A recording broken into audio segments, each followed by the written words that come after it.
Praise the Lord. Good morning. கர்த்தர் நல்லவர், அவர் கிருபை என்றும் உள்ளது.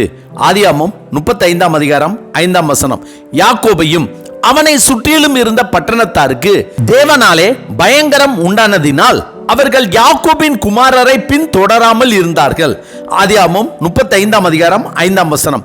தேவன் யாக்கோபை நோக்கி, நீ எழுந்து பெத்தேலுக்கு போய் அங்கே குடியிருந்து உன் சகோதரனாகிய ஏசாவின் முகத்திற்கு விலகி ஓடி போகிற போது உனக்கு தரிசனமான தேவனுக்கு அங்கே ஒரு பலிபீடத்தை உண்டாக்கு என்றார்.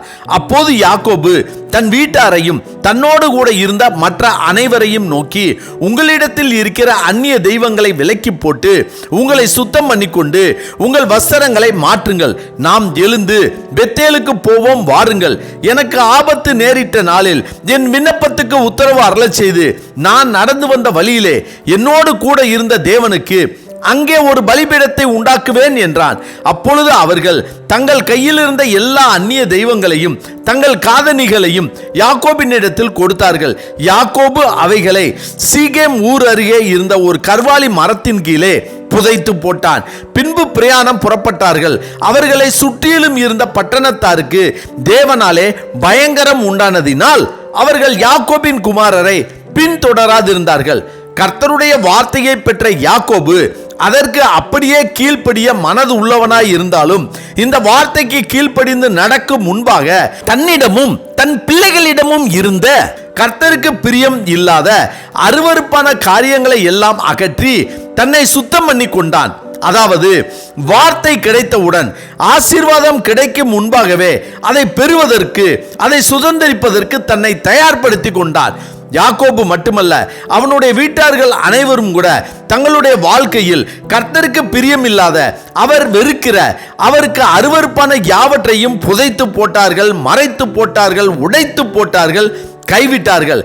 தங்களிடம் இருந்த கர்த்தருக்கு பிரியமில்லாத காரியங்களை தள்ளிவிட்ட, அழித்துவிட்ட பின்புதான் கர்த்தருடைய வார்த்தைக்கு கீழ்ப்படிந்து அதன்படியே நடக்க ஆரம்பித்தார்கள். அப்பொழுதுதான் கர்த்தருடைய கிரியைகள் ஆரம்பமாகிறது. கர்த்தருக்கு பிரியமானவர்களே, நாம் கர்த்தரால் அழைக்கப்பட்டவர்கள், தெரிந்து கொள்ளப்பட்டவர்கள், அவருடைய சொந்த ஜனங்கள். ஆபிரகாம், ஈசாக்கு, யாக்கோபு வழிபட்ட சர்வ வல்லமை உள்ள இஸ்ரவேலரின் தேவனாகிய கர்த்தருடைய நாமத்தை தான் நாம் தொழுது கொள்கிறோம். கர்த்தருடைய ஜனங்கள் என்று சொல்கிற நாம் நம்முடைய சத்துருக்களுக்கும் பகைவர்களுக்கும் எதிரிகளுக்கும் நம்மை துரத்துகிறார்கள், விரட்டுகிறார்கள், தள்ளிவிடுகிறார்கள், ஒடுக்குகிறார்கள், நமக்கு எதிராக ஜெயம் எடுக்கிறார்கள் என்று புலம்புகிறோம். நம்மை சுற்றிலும் இருக்கிற சத்துருக்களுக்கு பயந்து கர்த்தரிடத்தில் போய் ஜெபிக்கிறோம். அவருடைய வார்த்தையையும் வாக்குத்தத்தத்தையும் பெற்ற நாம் எதிராளிகளையும் துரோகிகளையும் கண்டு பயப்படுகிறோமே ஒழிய கர்த்தருடைய வார்த்தையை, அவருடைய ஆசீர்வாதத்தை சுதந்திரிப்பதற்காக அவருக்கு பிரியமில்லாத காரியங்களை நாம் புதைத்து வைக்கிறோமா, தள்ளி விடுகிறோமா, மறைத்து போடுகிறோமா? ஆபிரகாம், ஈசாக்கு ஆகியோர் கர்த்தருடைய வார்த்தைக்கு, சொல்லுக்கு அப்படியே கீழ்ப்படிந்ததைப் போல யாக்கோபும் அப்படியே கீழ்ப்படுகிறார். தங்களுடைய வாழ்க்கையில் கர்த்தருக்கு பிரியமில்லாத காரியங்களை விட்டு விலகி வாழ்ந்தார்கள்.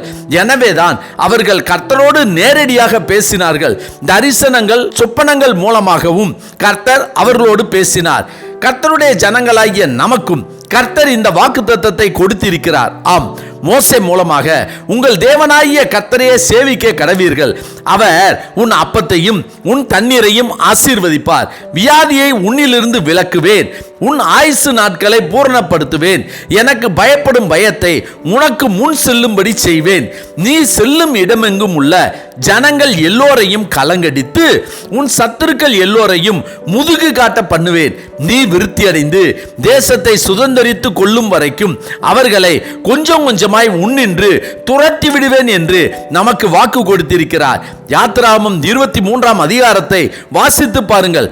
அவர் கொடுத்த கட்டளையின்படி அதற்கு நாம் கீழ்ப்படிந்து வாழ்ந்தால் அவர் நமக்கு கொடுத்த வார்த்தையையும் வாக்குத்தத்தங்களும் நிறைவேறும்படியாக நாம் அவருடைய வார்த்தைக்கு கீழ்ப்படிந்து வாழும் முன்பாகவே அவர் வெறுக்கிற, அவர் அருவருக்கிற, அவருக்கு பிரியமில்லாத காரியங்களை நம்முடைய வாழ்க்கையில் தள்ளி வைப்போமானால், மறைத்து வைப்போமானால், புதைத்து போடுவோமானால் நம்மை சுற்றி இருக்கிற பகைவர்களும் சத்துருக்களுக்கும் தேவனால் பயங்கரம் உண்டாயிருக்கும். நம்மை எதுவும் பின்தொடர முடியாது, நம்மை மேற்கொள்ள முடியாது. நம்முடைய வீடும் ஒரு பெத்தேலாய், ஒரு பெத்லகேமாய் இருக்கும். ஆமென். ஜெபிப்போமா? சர்வ வல்லமை உள்ள சேனைகளின் தேவனாகிய கர்த்தாவே, உம்முடைய வார்த்தையையும் வாக்குத்தத்தத்தையும் பெற்ற நாங்கள் அது நிறைவேறும்படியாக எங்களுடைய வாழ்க்கையில் உமக்கு பிரியமில்லாத, சித்தமில்லாத, நீர் அருவருக்கிற காரியங்கள் யாவற்றையும் தள்ளி போட, மறைத்து போட, உடைத்து போட எங்கள் தேவனாகிய கர்த்தர் நீர் எங்களுக்கு கிருபை தந்தரல வேண்டும் என ஆண்டவராகிய இயேசு கிறிஸ்துவின் இன்ப நாமத்தில் ஜெபிக்கிறோம் நல்ல பிதாவே. ஆமென், ஆமென். கர்த்தர் நல்லவர், அவர் கிருபை இன்று முழுவதும் நம்மோடு கூட இருப்பதாக. ஆமென்.